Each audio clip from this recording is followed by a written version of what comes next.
So LinkedIn groups are something I don't often talk about, but sometimes you might ask, are they worth bothering with? Well, now they are because they're finally back in the home feed. So scroll down your own home feed and see if any groups that you're part of are there. So the second post was a connection commenting on an update in a group that I'm part of. The original post was someone who is a second connection to me.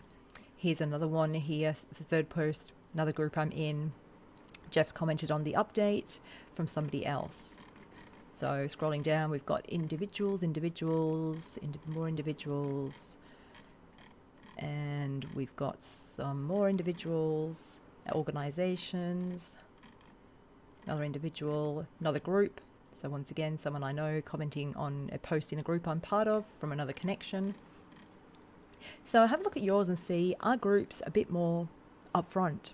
And maybe if you're not using groups, it might be time to start looking at how you can leverage groups to be seen by the members of that community.